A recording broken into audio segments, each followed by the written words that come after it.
Wow, matindi Grabe Sabi ng rin, Ibon Foundation. BTS, Billionaire Tax sana. Pero sa kilos ng presidente ngayon, BTS, BBM talagang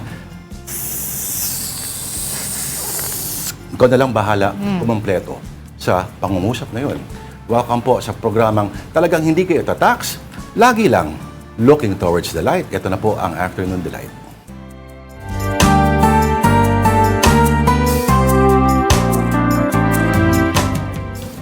Okay, 11 days to go until the end of March. Napakaraming challenges this month so far.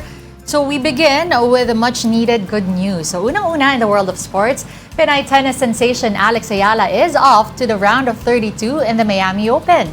She defeated Germany's Laura Sigmund to keep her campaign alive.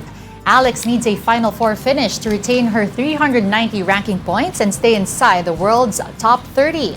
Number 29 so far ang ranking ni Alex sa WTA. Aba. Congratulations. Oo. You know, I was watching an interview nitong si Alex this morning. Tapos sabi niya na there were a lot of nerves stepping into the court para sa laban na to. Because we can remember, last year, dito talaga nagsimula yung run niya. From being out of the top 100, she's now number 29, pero ito yung nag-trigger. Ito yung mga tinatalo niya na yung mga top 10 in the world. Matindi.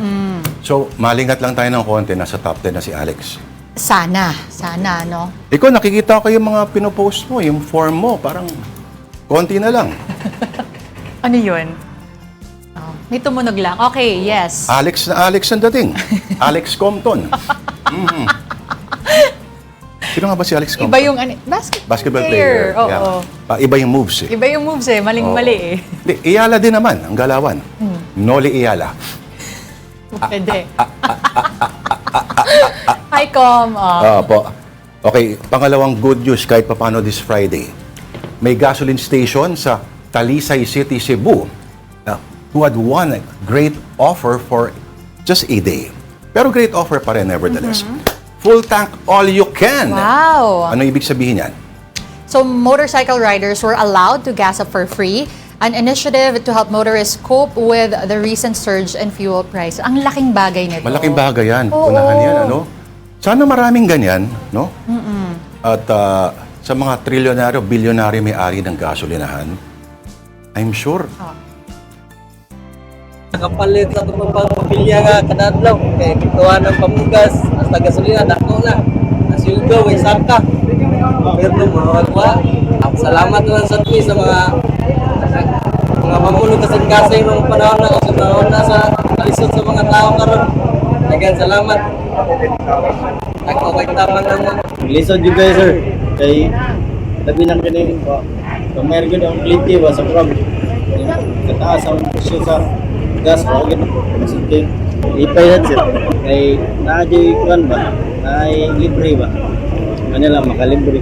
Nakita kasi namin yung struggle ng mga fellow Cebuanos and Filipinos na grabe talaga. We are very affected with the price hike and not just the oil kasi yung the rising of the price, also the other na mga bilihin. This is the time to help each other to lift up everyone. I hope sa simple gesture na ginawa namin, they will be inspired also na to give free or to give back or any form of na we can help our community.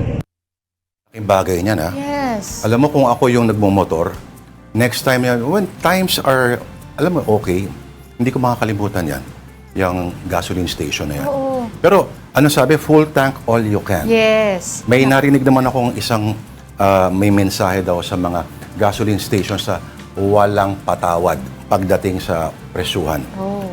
Full tank na nyo. Sabi, i-full tank na ninyo, kumbaga, ibig sabihin, yung mga sasakyan kasi tataas na naman daw. Oo nga Jubilee. next week eh. Kaya ang mensahe nila, full tank na nyo. Lahat kayo. Lahat as in lahat na apektado. Gusto ko sana ulitin pero kinakabahan ako eh. Hindi, bagalan mo lang kasi. Parang kala mo yung isa, di ba? Okay, sige. Full tank na nila. No, hindi yung second person addressing na plural. Full tank na Ay, nila. may full tank na nyong lahat. Pwede rin. Oo. Yun daw dapat pala. Okay. Okay, bago pa kung saan magka-full tank ka ng usapan, eto naman, ako, nag-full tank kaya ang mga tricycle drivers sa Metro Manila, pero wala silang full tank eh. Walang full tank all you can, pero may 5,000 pisong ayuda naman. Distribution of cash aid by the DSWD continues for tricycle drivers even during the holiday. And for more details, kasama po natin si News 5 correspondent Mon Gualvez live from Quezon City. Pang 3 araw na ni Mon. Pang-apat na. Pang-apat na. Oo. Mon, sana ang mababalitaan namin ay wala ng gusot, lahat ay nabigyan na. Lahat ng mga pangalan, walang nawawala, walang wrong spelling, etc. Ako ba ay kailangan na magpa-full tank din?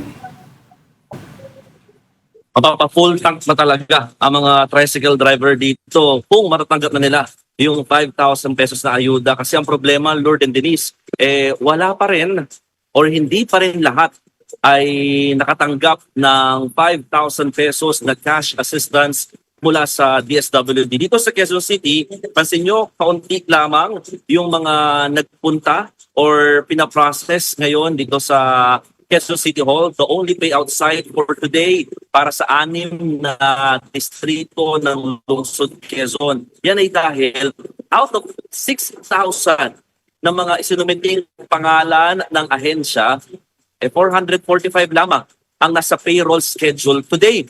And that is very, very much small, no? In a way, na bilang. Kaya marami, ayan, nakita ninyo, talagang nakatanga lamang sa gilid ng mga hallway. Kasi, again, umuwi na naman silang luhaan. Marami, yung mga nakapila dito sa area, is yung mga nagpapa-verify pa rin. Nagbabaka sakali na baka daw suntok sa buwan, biglang masama ang kanilang pangalan sa listahan. Pero wala eh. Ang ending talagang hindi pa rin sila kasama dito. Matapos, hindi nga sila kabilang dito sa payroll schedule today. Nauna namang inilabas itong payroll schedule na ito sa lahat ng mga TODA, no, dito sa Quezon City. Pero yun nga, again, most of the drivers are still trying their luck na baka daw today, later this afternoon, magkaroon ng milagro at mapasama na ang kanilang pangalan. Pero mahigpit ang DSWD sa kanilang payroll schedule. Kaya nga kahit yung mga hindi nakapunta lamang sa kanilang schedule in the past 3 days dahil sa ilang mga kadahilanan, hindi sila agad-agad nakakakuha din ng ayuda kahit nasa listahan sila dahil nga may schedule at merong payroll na pinangahawakan lamang yung mga personnel ng DSWD. Ang problema, sabi din mismo ni DSWD Secretary Rex Gatchalian, 85% pa lamang ang nabigyan talaga noon sa mga tricycle drivers sa Metro Manila after this 3 days na payout or pamamahagi nga ng ayuda para sa kanila. And that means magkakaroon pa rin daw ng panibagong schedule para sa mga apektadong syuper. Nagkakaroon lang kasi ng inggitan at talaga kumparahan ang mga tricycle drivers kasi some of their co-members sa TODA nakatanggap na 5,000 pesos. And then sila, na mga legitimate din naman ng mga tricycle drivers, hanggang ngayon, patuloy na pumupunta at pabalik-balik sa payout site kahit wala namang napapala. Hirap dun, ha? Okay. Sorry. Mon, ano yung dahilan ulit? Is it still yung late na pagpasa ng mga pangalan from the LGU? Or, tsaka, how do they explain that? Kasi kung hindi mo nakuha on the earlier day, isn't that amount accounted for already? So, isn't it there already? Bakit hindi pwedeng i-release on a different day kung may valid reason naman na hindi sila nakapunta on the scheduled day? Unahin ko sagutin yung pangalawang tanong mo, Denise, yung hindi ka agad ma-release daw ng DSWD kasi nga, meron silang payroll schedule. Meron lamang na payroll na pinangahawakan na din silang amount, no, para doon sa mga nakaschedule for today. So yung mga hindi na nabigyan ng mga nakaraang araw, kahit nasa listahan naman, hindi makapasama ngayon dahil hindi din naman dinagdag ngayon yung listahan nung kahapon. So I hope it's naunawaan ng mga tricycle drivers, pero mahirap ipaliwanag sa kanila kasi nga ang alam nila nasa listahan naman kami. Pero ang issue kasi dito medyo technical dahil nga yung inilabas ng DSWD na mga pondo daily basis siya. So kung wala ka sa payroll schedule today, wala kang matatanggap. Magkakaroon ng special payout schedule para doon sa mga unclaimed mga nasa listahan pero hindi lamang nakuha ang kanilang ayuda. Sa pangalawang tanong, ano ba talaga kasing problema? Bakit hindi ba talaga makuha-kuha itong mga ayudang ito para sa mga tricycle drivers? The first reason is yung dating sinasabi pa natin na dahil may kakulangan daw sa datos, may mali sa pangalan, birthday at address. Ngayon, na-comply na yan ng mga tricycle drivers. Isunumita nila yan sa LGU na kanilang kinabibilangan. Una TODA and then LGU, and then ang LGU ang magpapadala naman yan sa DSWD. Ang ilang mga concerns sa mga TODA or tricycle drivers in particular, hindi naman nasusumite yung mga binibigay nila mga requirements at mga dokumento in which nagdepensa naman ng LGU na sinabi nila na isumite naman daw nila sa ahensya ang lahat ng mga pangalang inihabol. Dito nga sa QC, 6,000 nga daw mahigit yan at patuloy pang nadadagdagan na okay lang naman sa DSWD. Ang DSWD, nang tanongin natin, bakit nga ang tagal naman nilang ilabas yung listahan ng mga approve? Ang sinasabi nila, balik na naman sa first reason. Meron daw kasi kulang na mga detalye, maling spelling, at maling mga address. So paikot-ikot, kaya umaasa sila sa pinangahawakan na lamang nila na sinabi ni Secretary Rex Gatchalian na walang malilimutan at lahat ng mga lehitimong tricycle drivers ay makakatanggap pa rin ng 5,000 pesos na ayuda. Ang pangamba kasi ng mga tsuper dito sa NCR, oras na lumabas na sa Metro Manila ang pamamahagi ng ayuda, hindi lamang para sa mga tricycle driver, kundi para sa iba pang mga sektor or hanay na mga tsuper, baka makalimutan na daw sila. Oo, Mon. Maganda, papuntahin sa Valenzuela yung mga hindi makakakuha ngayon. Pero Mon Gualvez, may tanong ako. Bakit mukhang sa araw na ito, iba ang venue? Sa itsura niyan, mukhang nasa Quezon City Hall ka. Tama ba ako, Mon Gualvez? Tama. Nasa Okay. Quezon City Hall kami kasi ito lang ang itinakdang payout site, no? Dito sa Quezon City para nga yan sa 6 na districts na. So we're expecting a bigger number of tricycle drivers. Well, kaninang umaga, marami sila. Hundreds of them ang nandito. Pero mabilis na ubos kasi nga napaliwanagan ng iba na talaga sila maratanggap ngayon dahil wala sila doon sa payroll schedule. Oh. At ganito rin ang ginawa sa iba pang mga LGU na nagpatupad din ng special payout today, even on a holiday. Pero ang labo niya Alam mo, kasi this is an nagugulat extension ako day already. Nagugulat ako na walang kasi kung riot na yan eh. Isipin mo, panghuling araw mo ngayon, tas wala pang kasiguraduhan kung kailan ka Exactly. nakaschedule na tumanggap. Kasi kailan ang susunod na araw, yung mga Next week kasi iba na oo. Tama. Iba na next week, Lourdes and Denise. At alam mo, madagdag ko lang bago ko bigay yung schedule next week. Yung mga tricycle drivers sa pabalik-balik, 3 times, 4 times nang bumabalik-balik sa payout site. Ang laki na rin ang ginagastos sila, ha? Oo. Namamasahe. Yes. Oo. Yung kaka-photocopy ng mga requirements. Yung isa nga daw, maabot na almost 1,000 pesos. So kung kukuha siya ng 5,000, abay, Bawas na agad. Bawas na yun, technically, dahil naggastos niya na ng ilang beses dito sa lugar, pagkain. Yung 5,000 niya, 4,000 dahil lumalayo lumalayo yung payout site, namamasahe na sila. Nagko-commute na rin sila eventually.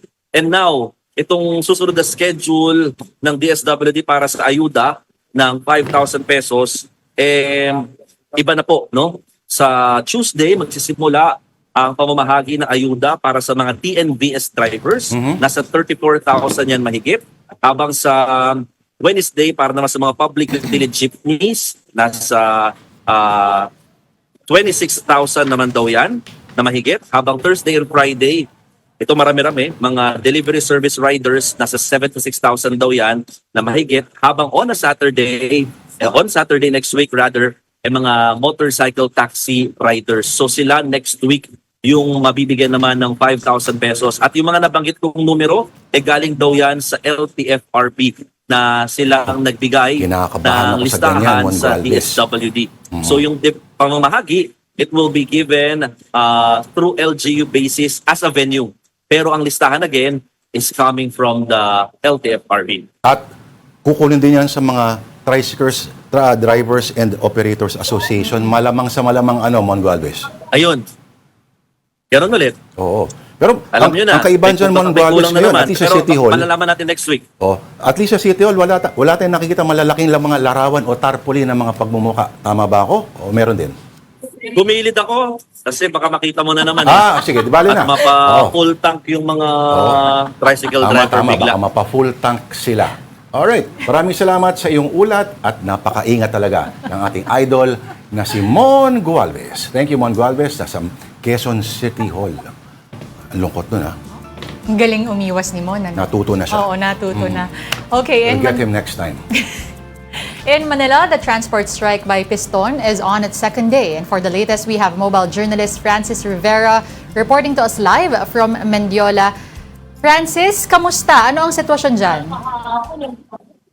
Lord and Denise, kakarating lang ng mga rallyista dito sa Mendiola. Galing sila doon, nagtipon sila doon sa may Quezon City, sa may Welcome Rotonda at binaybay nga nila itong Espanya, Moraita hanggang sa makadating sila. So kakarating lang talaga nila dito at nagsisimula na yung kanilang programa.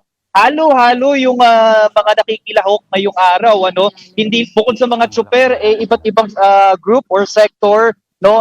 Meron tayong nakikita mga Kabataan Party List, Gabriela, Akbayan at Makabayan Party List kanina. At andito na sila ngayon at nagsasagawa na sila ng programa.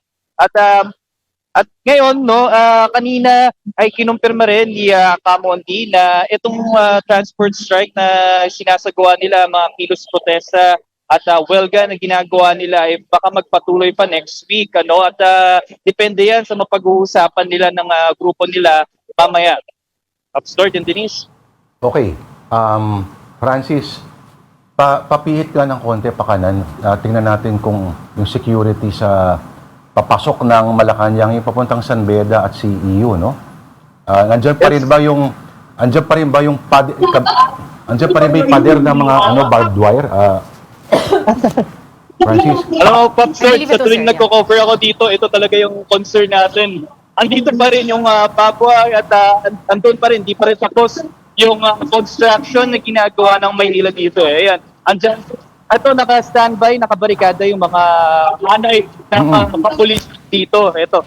So, hindi na, actually yung mga pedestrian o yung mga kapatid natin na hindi naman kasali dito sa kilos protesta, pinapaakyat nila dito sa taas kasi hindi na pinapadaan dito sa baba, ano. Kaya ito, agara naman din sinarado ang ng Recto Avenue at Casal Street at dito sa Mendiola Street para dun sa mga motorista na dumaraan. Okay, Upstart. Francis, Denise? ilan ang tao dyan ngayon? How many are expected to join the strike? At saka, kamusta yung security situation?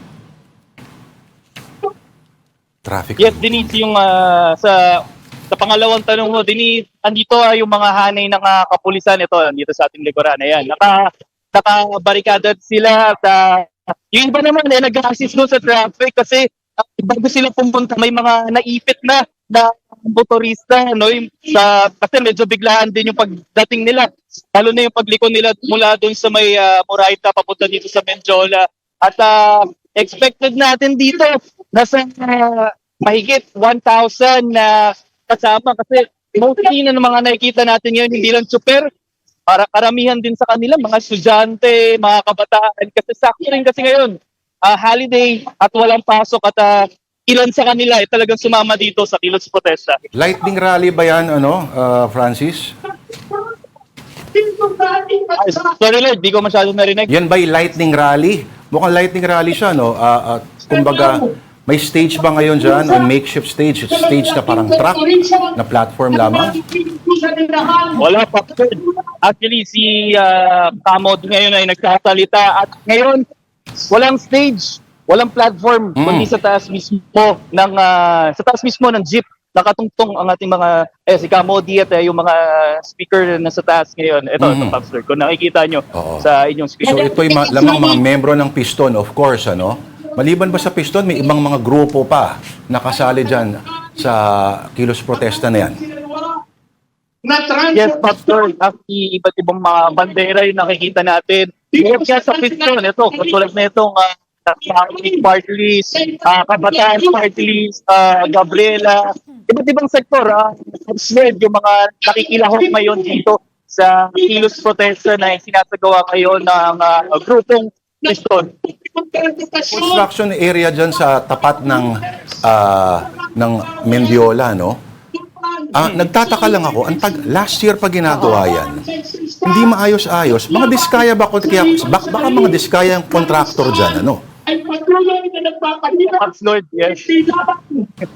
Ito, actually hanggang ngayon, ito na ba sa software? Yan, yung may blue na yan. Yes. Oo, Tagal ito lang yan. sa... Yes, Lord. Kasi last year pa tayo nag-cover dito, pero... May sasabihin lang ako, Francis, yung sa bandang kanan mo, yung may fast food dyan, dati meron diyang parang tindahan ng mga school supplies. Siya na yata yung pinakasikat na bookstore or book supply shop o school supply shop noong 80s and 90s. Kasi pag nakikita mo sa mga dyaryo kinabukasan, nasa likod siya palagi. Lagi na feature. Siya ay palagi yung background ng mga nagsa-strike, at mas violente pa dati. Mga kita mo siya iba-iba na may tear gas, may mga tsinelas na nakahandusay sa harap niya, and etc. Pero ngayon, iba na talaga ang kwento. Ito, maayos ito itong mga pagkilos protestation na ito. Dati talaga, pag sinabing transport strike, kabahan ka na kasi may mga umaapoy talaga ng mga gulong sa gitna ng kalsada. Francis, may inaasahan bang iba pang personalidad na magpapakita dyan? And up until what time daw gagawin tong strike? Itong programa ay magtatagal daw 4 or 5 p.m. Tuloy-tuloy daw yan hanggang mamaya. At kanina, kasama natin, nakita natin si former Makabayan Party List, Teddy Casino, at nakausap na rin natin siya. Takikisa nga rin daw siya talaga dito sa ginagawang kilos protesta. At nga sa kanya, medyo nakukulangan nga raw siya doon sa ginagawang aksyon ng administrasyon ng Marcos Jr., lalo na sa mga kinakaharap na krisis, lalo na ngayon sa langis. Kasi ngayon, yung mga nakikita natin, panawagan nila ay medyo may hinanakit sila dahil piso na nga lang daw pinagkait sa kanila. Yun yung madalas naririnig natin sa mga tsuper. Okay. Alright. So, salamat sa iyong ulat at mag-ingat ka ano man ang mangyayari dyan sa ating mobile journal. Francis Rivera reporting to us live from Mendiola. And at this point, we give you a quick rundown of more stories here on One News. The Economy and Development Council has approved a shift to a 3-term school calendar starting school year 2026 to 2027, aimed at addressing lost learning time caused by frequent class disruptions. The plan, proposed by the Department of Education, will replace the current 4-grading system with 3 longer terms to allow more continuous instruction. Officials said the change is intended to help stabilize student learning and reduce interruptions from weather and other schedule disruptions. European nations, along with Japan and Canada, said they are ready to join efforts to ensure safe passage through the Strait of Hormuz amid rising tensions linked to Iran. In a joint statement, the countries condemned attacks on commercial vessels and energy infrastructure and urged Iran to stop actions disrupting global shipping and comply with UN Security Council resolutions. They also said they would work to stabilize energy markets, including supporting increased oil output and backing measures such as the International Energy Agency's release of strategic petroleum reserves. And a late 2025 SWS survey found that only 3 in 10 Filipinos are, quote, very happy with their lives. The poll found 33% of respondents were very happy and 50% fairly happy, with highest levels in the Visayas and the lowest in Metro Manila. Results also showed happiness and life satisfaction were lower than in 2023 and were higher among those who did not experience hunger and expect improved living conditions. The poll was conducted from November 24 to 30 and released ahead of International Day of Happiness. Ikaw ba, partner? Happy ka ba? Gusto ko muna makausap yung 33% na yun. At makausap ko, tanong ko, bakit kaya sila very happy? Madami naman kasi ang sources, pero madalas talaga, usually, kung nami-meet yung basic needs mo, pwede ka nang masatisfy. Talaga, No, bakit may mga kontratista at mga kongresista na I'm sure more than basic yung nakukuha nila oo. needs? Well, Pero kailangan pa rin nila karagdagan. Exception to the rule siguro sa mga yon. 3 out of 10. Ikaw ba? Napakarami. May iniinom ka ba? Ha? May iniinom ka? Na ano? Pampahappy. Wala. Tsaa. Pero nainitan ako. Ayan. Okay. Ano nga ba ang kailan International Day of Happiness? Kita mo, nakalimutan ko na kung kailan. Oo. Hindi ba dapat araw-araw ay International Day of Happiness? Sana. At sa lahat po na hindi happy na nakikita ang pagmumukha ko, saglit lang po, magta-time out lang muna kami. Marami pa kaming kwento sa inyo at magbabalik po ang Afternoon Delight. Pero gusto ko tingnan si Denise Tan. This is AP News Minute. President Donald Trump threatened on social media to blow up the world's largest gas field if Iran attacks Qatar again. Attacks were reported on energy facilities in Qatar, Kuwait, and the UAE after Israel struck Iran's main natural gas field. The Palestinian Red Crescent said an Iranian missile hit the occupied West Bank, killing 3 people. A building was damaged in Tel Aviv after Israel said it had detected a new missile launch from Iran. Oklahoma Senator Mark Wayne Mullins says he would be a steady hand if confirmed as the new Homeland Security Secretary. In Wednesday's confirmation hearing, Republican Senator Rand Paul said Mullen has anger issues. Democratic lawmakers stormed out of a closed-door Justice Department briefing on the Jeffrey Epstein files. They said they will push Attorney General Pam Bondi for answers under oath. Bondi said she would follow the law regarding her subpoena.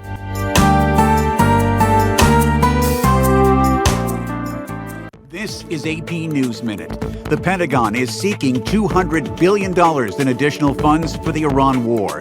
Defense Secretary Pete Hegseth did not directly confirm the amount, saying it could change. It's unclear if Congress will support it. California lawmakers say they want to rename Cesar Chavez Day as Farm Workers Day, following sexual abuse allegations. California was the first state to designate Chavez's birthday as a day to honor the labor leader who died in 1993.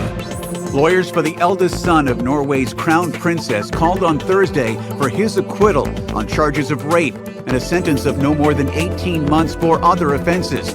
Prosecutors sought a prison sentence of 7 years and 7 months for Marius Borg Høiby, who denies the rape allegations. Forecasters warn that record-breaking heat across the Southwest will continue into the weekend. Several cities had their hottest March day in 4 decades on Wednesday, according to the Weather Service. Alright, this is still Afternoon Delight on One News. Lourdes de Vera po, ang inyong lingkod. Ako naman po si Denise Tan. Magandang hapon po muli. Alright, on to more stories. Nasaan ba ang Pangulo? Ang Pangulo na nagsabing everything is normal sa Pilipinas kahit may krisis sa langis. At wala raw problema pagdating sa food supply. Pero nag-utos ng release ng bilyong-bilyong piso para sa infra projects mula sa Department of Budget and Management. Para bigyan ng mukhang balita, Mobile Journal, Julie Baiza. Pumayag ang mga food processors at retailers na panatilihin muna ang presyo ng kanilang mga produkto sa gitna ng krisis sa Middle East. Kabilang dito ang mga dilatang pagkain at mga inumin. Ibinalita ito ni Pangulong Bongbong Marcos kasunod ng pag-iinspeksyon sa Century Pacific Food Incorporated, Calamba Distribution Center sa Laguna.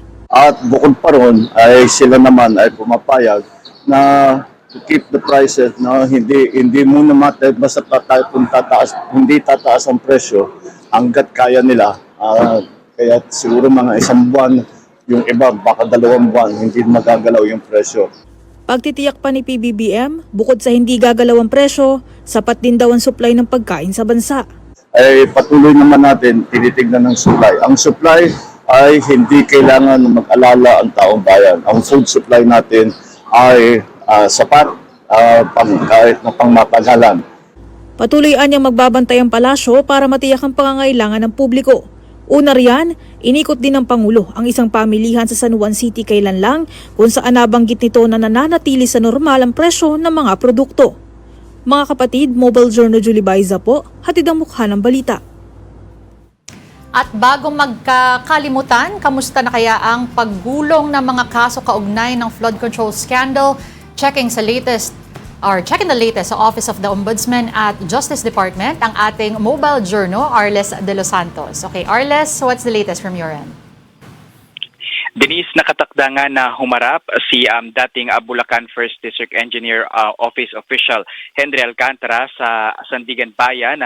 Kaugnay yan no, ng kasong malversation ni Zaldico, yung dating congressman of course ng Ako Bicol Party List, kasama yung 15 niyang kapwa-akusado kaugnay nga no, ng umano'y substandard na flood control project doon sa Mimaropa. No? Ayan ay para nga no, suportahan or i-corroborate nga yung testimonya ni DPWH Undersecretary Roberto Bernardo na sinabi nga no, na itong si Alcantara ay kabahagi doon sa kickback scheme no, or yung balato na sinasabi no, kung saan nga sinasabi nito ni Bernardo kasi na nakatanggap siya ng 30 million pesos mula kay dating Representative Zaldico sa pamamagitan no, ni DPWH Mimaropa Regional Director Gerald Pacanan, and then yung sumunod na 100 million pesos ay ipinadaan sa pamamagitan ni dating DPWH Bulacan Engineer Henry Alcantara. At kasunod niyan no, so 30 million nung una and then hinati yung another 100 million sa 3 taon. 40 million noong 2023 and then 40 million noong 2024 and 20 million noong 2025 no. At ito daw nga yung nagpapatunay na tila sa buwatan talaga yung nangyayari doon sa iba't ibang mga flood control projects ng pamahalaan. Pero syempre no, kailangan natin abangan kung kabukod dyan kay Alcantara ay sino-sino pa nga ba yung mga witness na makararating dito, dahil kung matatandaan natin itong si resigned Congressman Zaldico ay hindi pa rin naa-arraign hanggang ngayon at nananatiling at large kasama yung 5 pang mga umano'y dating opisyal at kasalukuyang opisyal ng SunWest Incorporated na nakakuha nga ng bilyon-bilyong pisong proyekto na infrastructure projects ng pamahalaan. At sa dami nangyayari, Arles, no? At ngayon, pag makikita mo sa mga dyaryo, yung headline ng news item, nando sa ilalim na maliit na lang. Hindi alam ng marami na si Henry Alcantara ay dinismiss na ng DOJ bilang suspect sa malversation. Tama ba?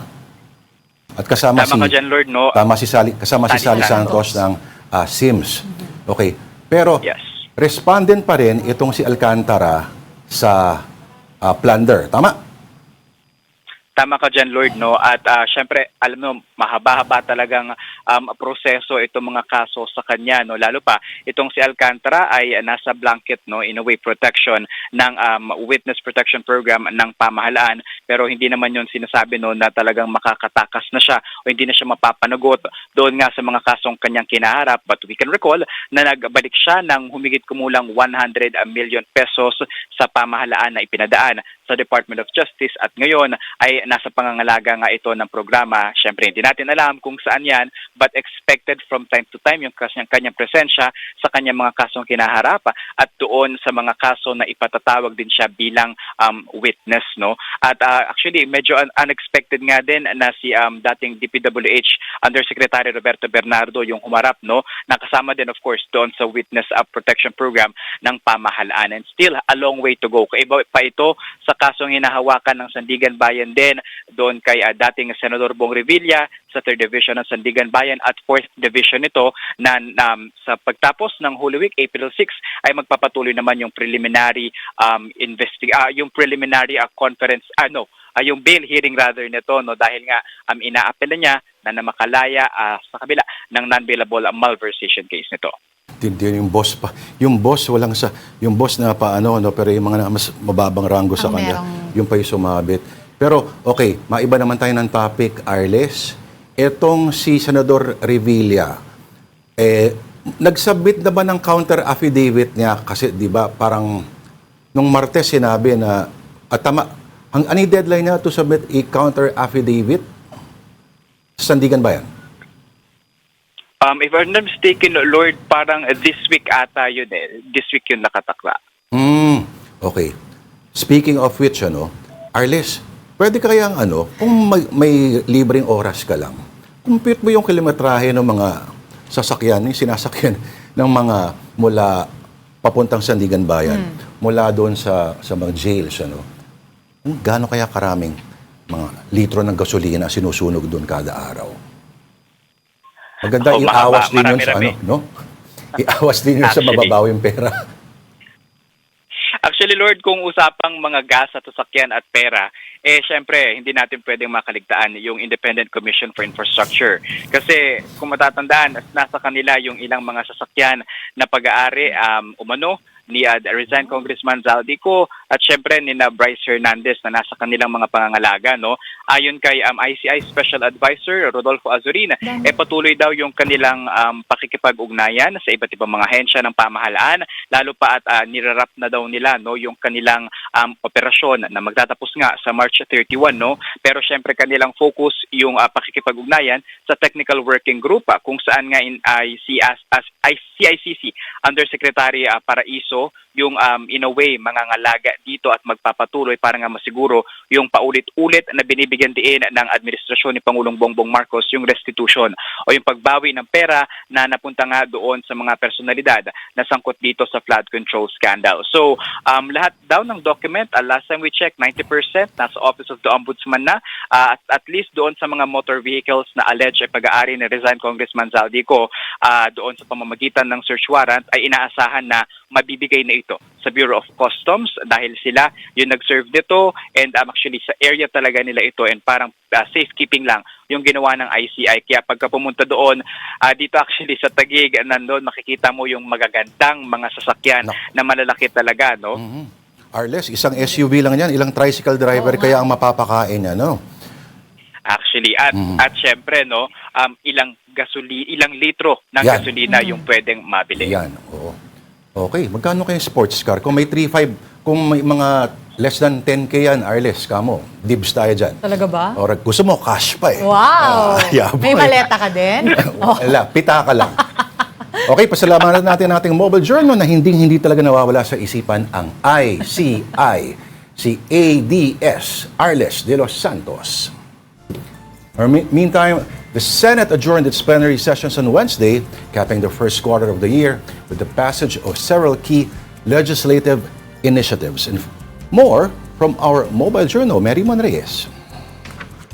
The Senate adjourned its session on Wednesday, closing its first quarter of 2026 with key legislative initiatives pursued. This includes passing measures expanding care for individuals with autism spectrum disorder, strengthening consumer protection, and granting flexibility to the Department of Education in implementing its curriculum. The upper chamber also approved resolutions resetting the BARM election, strengthened agriculture and food security through the passage of the Congressional Commission on Agriculture, Fisheries, and Food Security, or the AgriCom Act, as well as the approval of the Philippine Veterans Month Act, law enforcement of body-worn cameras, and the Free Overseas Filipino Workers Financial Education Act. In the nick of time, the Congress also passed a law giving President Bongbong Marcos Jr. the emergency power to either reduce or suspend the excise tax on petroleum products given the impact of the ongoing conflict in the Middle East that affects the market of oil, diesel, and gasoline. While it awaits its final transmission for the President's signature into law, the senators are also set to tackle amendments to the Biofuels Act of 2006 and the probable effect of importing biofuels to the sugar, coconut, and processing sectors in the country. According to Finance Committee Chair Senator Sherwin Gatchalian, around 400,000 farmers and processing plant workers of ethanol may be affected. Kailangan pag-aralan kung tunay na bababa yung presyo dahil yung biofuels pag nag-import ka may blend rin siya no? So, kailangan makompute mabuti kung talagang bababa yung presyo. Unlike yung excise tax na clear na matatanggal 10 pesos or 6 pesos, ito is not so clear. Kung talagang sa pag-aaral, malaking impact sa consumers, pwede mag-special session.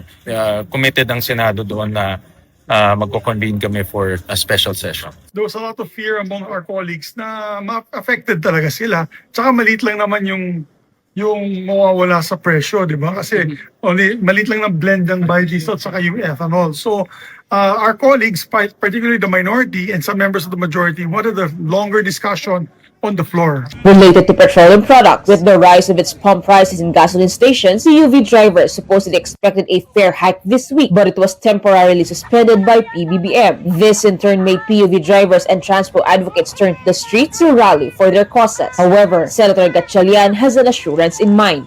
Temporary lang naman to, no? Hindi naman sinasabi na hindi tataas, temporary. So, unahin mo na yung ibang mechanisms na hindi inflationary. Kasi kalaban talaga dyan, inflation eh. Pag nagtaas ng fare hike, sigurado ako itataas ng mga manufacturers yung kanilang produkto, no? Kasi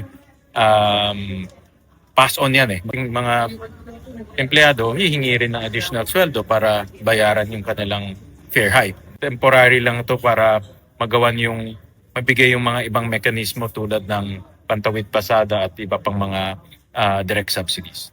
Meanwhile, Senate President Tito Soto also filed a bill repealing the country's oil deregulation law, which limits government intervention on the regulation of pump prices being imposed by oil companies. For other measures, Senator Joel Villanueva, chairperson of the Senate Committee on Banks, Financial Institutions, and Currency, also filed Senate Bill number 1983, which aims to strengthen the Anti-Money Laundering Act. This aims to give more teeth to the Anti-Money Laundering Council, or AMLAC, by responding to the changing financial landscape, meaning the entities subject to the AMLAC compliance requirements will include trust and company service providers, lawyers, and accountants engaged in specified financial transactions, as well as online gambling operators and virtual asset providers. The bill also sets an amount for cash transactions, which the AMLAC may investigate into if going beyond the limit. The AMLAC will also be given authority to issue transaction suspension orders, administrative freeze orders, and subpoenas in its investigations. Money talks, but dirty money whispers, usually through complicit entities. Kaya kailangan po talaga natin ng isang mas malakas na batas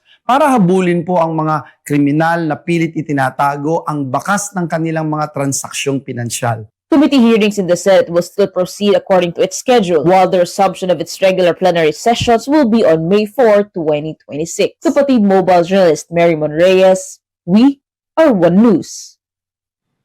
We also give you a quick look at stories from our media partners. On the Philippine Star, the Justice Department drops former DPWH engineer Henry Alcantara and contractor Sally Santos from Bulacan flood control cases. Said cases involve Sims Construction, owned by Santos. The two are now under the Witness Protection Program as state witnesses. Pre-trial for their former correspondents are scheduled for April 13.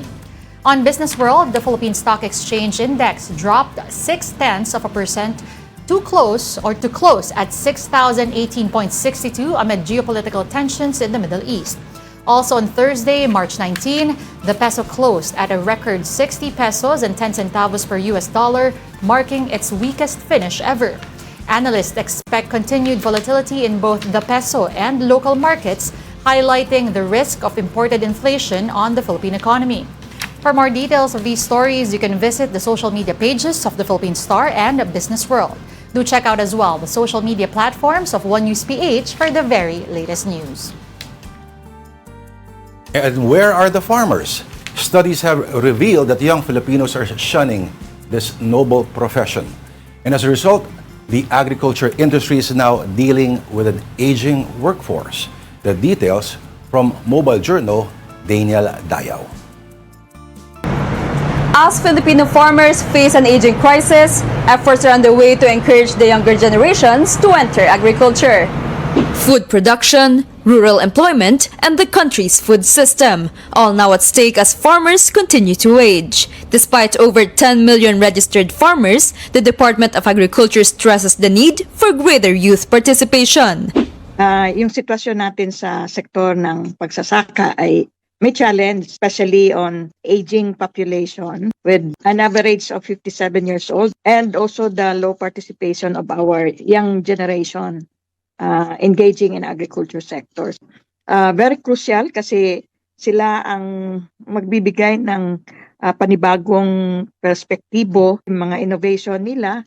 May maraming mga ideya rin ating mga kabataan. And with the sector evolving, the Agricultural Training Institute is rolling out free programs.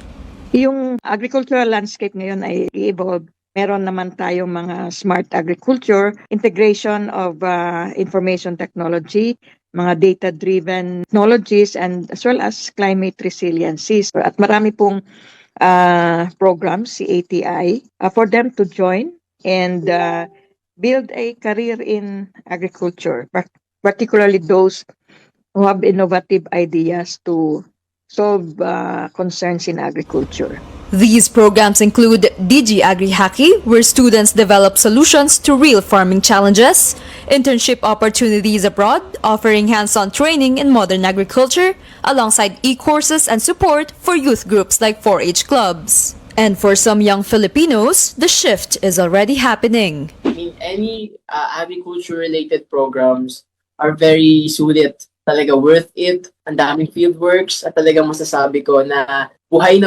ang college life ninyo kapag tinake ninyo ang agri-related programs. So far, so good.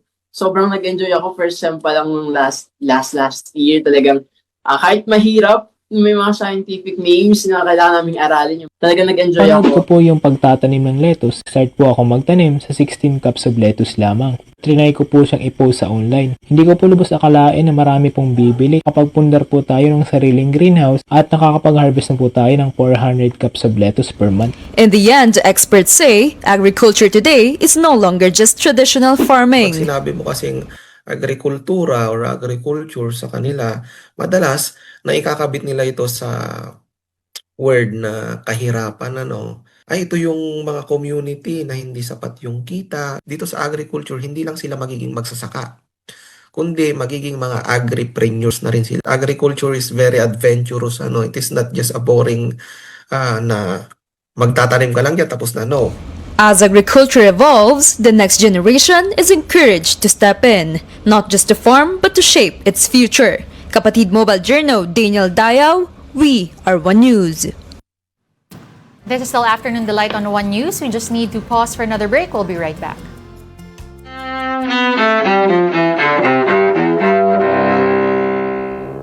March 20th, 2003. American and British forces invade Iraq from neighboring Kuwait. Associated Press correspondent Ross Simpson is with the U.S. Marines. They knocked out a T-55 Iraqi tank and engaged some mechanized infantry just a few minutes after we crossed the berm that separates Iraq from Kuwait. 2004. The U.S. military charges 6 American soldiers with abusing prisoners at Abu Ghraib prison outside Iraq's capital, Baghdad. 1815. France's Napoleon Bonaparte returns to Paris and regains power after escaping exile on the island of Elba. Napoleon is driven back into exile months later after his defeat at the Battle of Waterloo. 1852. Uncle Tom's Cabin, Harriet Beecher Stowe's influential novel condemning slavery, is first published. The book intensifies divisions in the United States over slavery less than a decade before the Civil War breaks out. 1995. In Tokyo, a doomsday cult releases the poisonous gas sarin on 5 subway trains. The attack kills a dozen people and sickens more than 5,500 others. And 1969.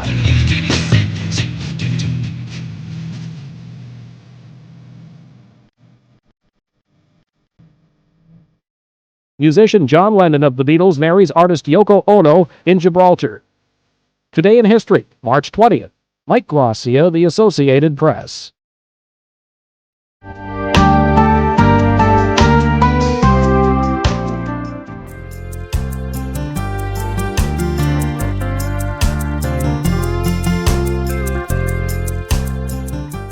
Afternoon Delight is back with a much-awaited BTS comeback concert tomorrow, March 21. Pero bago yan, another moment fans have been waiting for is here as the global sensation drops their new studio album, Arirang.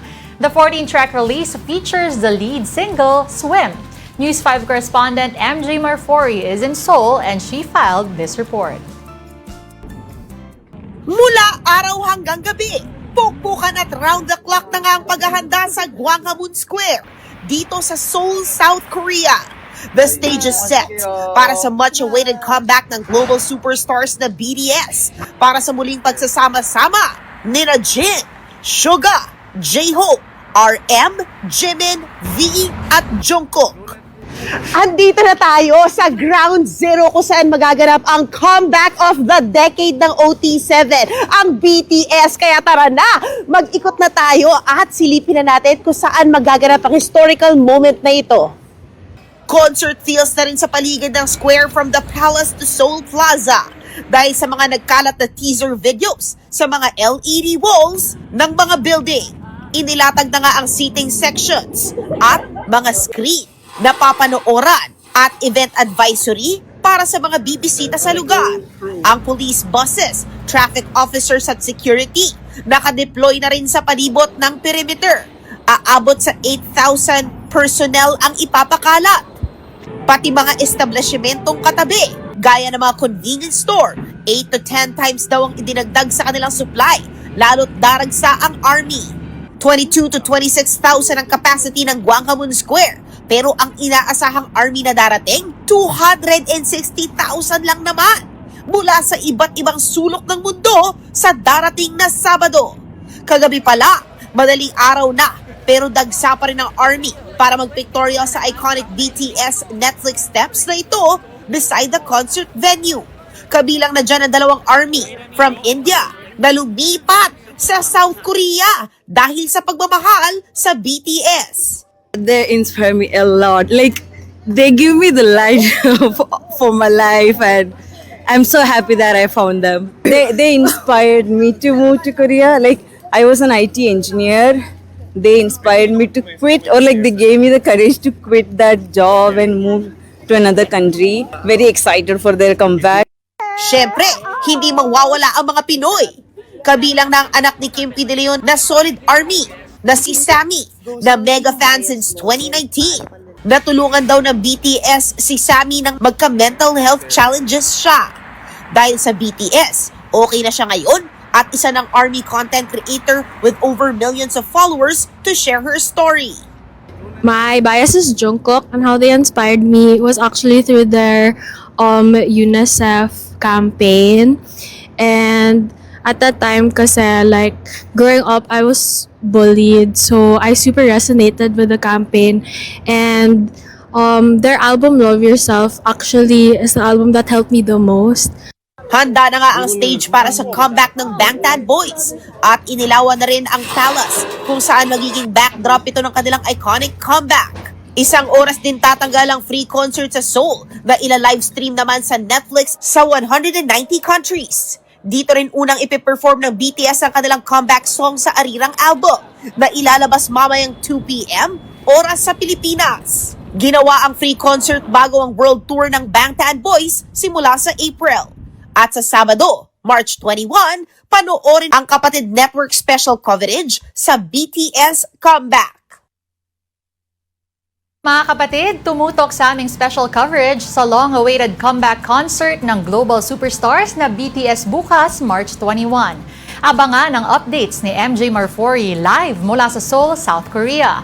Pwede ring makibahagi sa social media. Gamitin lamang ang hashtags na BTS Live on Netflix at BTS_Arirang. Exciting! Para sa mga army, ano? Oo. Mabuhay ang army. Oo. At para naman sa mga delight ng mga tito at tita, lalong-lalo na ang tita sa aking kaliwa, palitaw. Bakit palitaw? Siyempre, this is to end our series of our delight series of the week rather, nakakanin. Kakanin. Kasi next week, paghirap na tayo, Oh. tuyo. Why not? Pero mahal na rin ang tuyo ngayon. No? Oo, lahat nagmahal na, Oo, no? Ang makabagong tuyo ay hindi na rin sardinas eh. Titikman ko. Ay, ano tawag dito? Yung instant pansit canton. Yan ay pinakamura ngayon na makakapuno ng iyong tiyan. Meantime, habang tinitikman ni Tita Denise, nyog lang po. ang panawagan ng maraming tao kay Zaldico na palitaw. Palitaw ka na. Here are some stories on social. Habang si Direk. Okay, on the Philippine Star. Oo, social media. Oo. Finland is still the happiest country in the world for the 9th time according to the Well-Being Research Center at the University of Oxford. Matindi. For the night straight time. Tapos, palagi-palagi yan, yung tatlong Nordic countries. Sama dyan ang Denmark. So, ang sabi nila, the way that they determine the ranking is meron daw mga poll na tinatanong sa respondents. 147 countries yung involved dito, no? So, parang ladder siya. So, 1 to 10, with 10 being the best life possible. So, nasaan? Tapos, yun nga, number 1 ang Finland. So, 6 factors including GDP per capita, life expectancy, generosity, and perception of freedom and corruption to help account for variations among the countries. So, yun yung mga tinitignan pala doon. Oo. Pero sa totoo lang, yung Finnish philosophy kasi, may kasama dyan, of course, yung philosophy resilience na ang term ay SISU, SISU, na title lang isang pelikula na makikita nyo sa Netflix, which is for me, one of the craziest, one of the best action movies na napanood ko lately. May part 2 raw pala. Pero walang kinalaman yun, ano? I-resilience lang. Plus, hindi yaman ang basihan nila eh. Yung, meron silang of not standing out. Yung relax lang lahat. Oo. Yung hindi sila napapasikat, hindi sila mahilig mag-small talk, mga ganyan. At closeness to nature. Karapatan yun. Lahat ay may karapatan, equal yung division ng access natin sa kalikasan. Yes. Kasama yan. Pero guess what? Ang Amerika, number 24. Malayo. Sorry kayo. Maaga pa ka mo, ha? Marian Laja, hello. Hello. Number 24. Guess what? Ano yung number 4? Anong bansa yung number 4? A South American country or Central America bang Costa Rica. Costa Rica, number 4 siya. Biruin mo yun. Ang Costa Rica is interesting. No?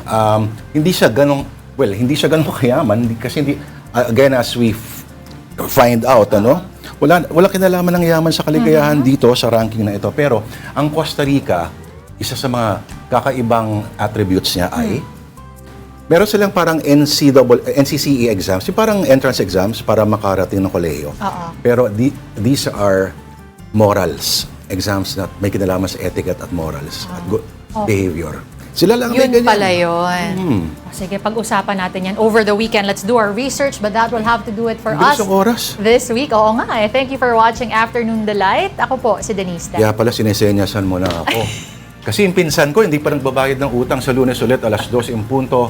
Lourdes de Vera po ang pangalan ko. Kapatid, ikaw na tumapas. We are One News, all sides, all the time. Have a delightful afternoon. Happy weekend.